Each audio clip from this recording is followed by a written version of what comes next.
وزارت عظمیٰ کے امیدوار میاں نواز شریف اور ان کی بیٹی مریم نواز نے گزشتہ برسوں میں تواتر سے جن غیر سیاسی شخصیات پر سیاسی مداخلت کا الزام لگایا اس میں سابق D G I S I general Faiz Hameed سر فہرست ہیں۔ پاکستان تحریک انصاف کے مخالفین اور بالخصوص نون لیگ کی جانب سے یہ الزام لگایا جاتا رہا ہے کہ بطور ڈی جی سی میجر جنرل فیض حمید نے 2018 میں پاکستان تحریک انصاف کی فتح میں اہم کردار ادا کیا۔ 2018 انتخابات، سینٹ انتخابات اور شریف خاندان کے خلاف عدالتی فیصلوں پر پچھلے برسوں میں بہت بار جنرل فیض حمید کی جانب انگلیاں اٹھائی گئیں۔ یہ بات بھی زبان زد عام ہے کہ سابق وزیر اعظم عمران خان کے خلاف 2021 میں تحریک عدم اعتماد کی کامیابی میں بھی جنرل فیض حمید کا ہاتھ ہے، کیونکہ general retired Faiz Hameed D G I S I کے عہدے سے تبادلے پر عمران خان سے سخت نالاں تھے۔ یاد رہے کہ سال 2017 میں تحریک لبیک کے ساتھ معاہدے پر دستخط کرنے کے بعد ملک کے داخلی اور خارجی منظرنامے پر نمودار ہونے والے جنرل ریٹائرڈ فیض حمید کو عمران خان دور حکومت میں جنرل ریٹائرڈ قمر جاوید باجوہ کے بعد ملک کا اگلا آرمی چیف سمجھا جاتا تھا۔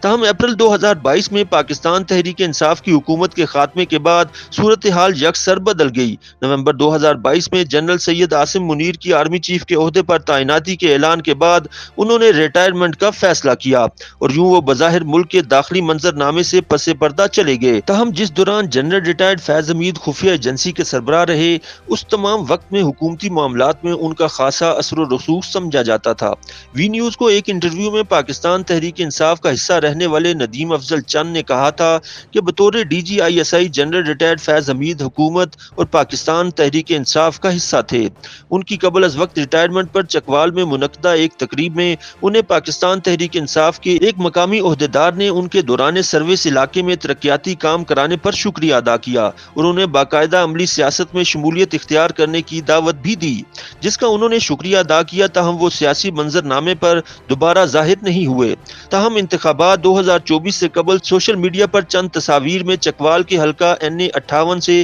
پاکستان تحریک انصاف کے حمایت یافتہ امیدوار ایاز امیر کی انتخابی مہم میں اب فیض حمید کے بھائی نجف حمید کی تصاویر سامنے آئی ہیں۔ اس تصویر کے منظر عام پر آنے کے بعد نون لیگ کے سوشل میڈیا کی جانب سے الزام لگایا گیا کہ جنرل ریٹائرڈ فیض حمید ریٹائرمنٹ کے 2 سال پورے ہونے سے قبل ہی سیاسی میدان میں دوبارہ سرگرم ہو گئے ہیں۔ اگرچہ اس حوالے سے کوئی براہ راست شواہد تو موجود نہیں ہیں کہ وہ موجودہ انتخابات میں کسی سیاسی جماعت یا امیدوار کی مہم میں شریک ہیں، تاہم مقامی سطح پر متحرک سیاسی خاندان سے تعلق کے سبب شاید ان کی مکمل طور پر سیاسی لا تعلقی ممکن نہ ہو۔ خیال رہے کہ خطہ پوٹھوہار میں عسکری اہمیت کے حامل ضلع چکوال میں قومی اسمبلی کی 1 اور صوبائی اسمبلی کی 2 نشستیں ہیں۔ مبصرین کے مطابق یہ حلقہ رقبے کے لحاظ سے خاصا بڑا ہے اور جنرل ریٹائرڈ فیض حمید کے خاندان کا اگرچہ ایک حد تک اس علاقے میں اثر و رسوخ موجود ہے، لیکن وہ اس پوزیشن میں نہیں کہ موجودہ حالات میں نشست جیت سکتے، کیونکہ جنرل ریٹائرڈ فیض حمید کے بھائی نجف حمید تو تاحال سرکاری ملازم یعنی نائب تحصیلدار ہیں،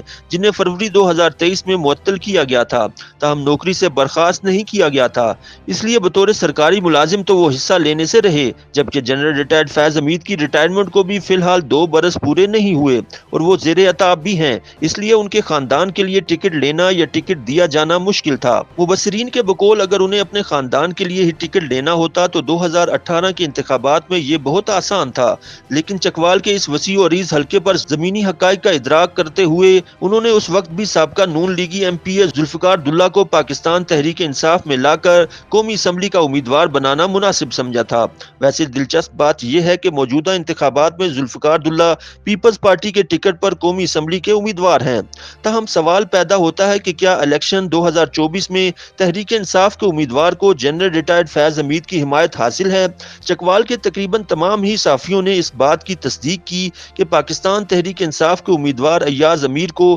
جنرل ریٹائرڈ فیض حمید کے خاندان کی بھرپور حمایت حاصل ہے، تاہم یہ الگ بات ہے کہ جنرل ریٹائرڈ فیض موجودہ الیکشن مہم میں شریک نہیں ہیں اور نہ ہی کھل کر سیاسی میدان میں متحرک ہیں۔ اس حوالے سے ذرائع نے نام ظاہر نہ کرنے کی شرط پر بتایا کہ انتخابی مہم کے آغاز سے قبل پاکستان تحریک انصاف کی حمایت یافتہ امیدوار ایاز امیر جنرل فیض حمید سے ملاقاتیں بھی کر چکے ہیں۔ ذرائع کا کہنا ہے کہ جب پارٹی کی طرف سے ٹکٹ کے لیے ایاز امیر کا نام فائنل ہوا تو انہوں نے راولپنڈی میں جنرل ریٹائرڈ فیض حمید، ان کے بھائی نجف حمید، پاکستان تحریک انصاف چکوال کے صدر علی ناصر بھٹی اور حاجی گلستان سے بھی ملاقات کی تھی۔ اس حوالے سے ان کا یہ بھی کہنا تھا کہ فیض حمید نے اپنے ماموں زاد چودھری زمرد کے لیے پاکستان تحریک انصاف کے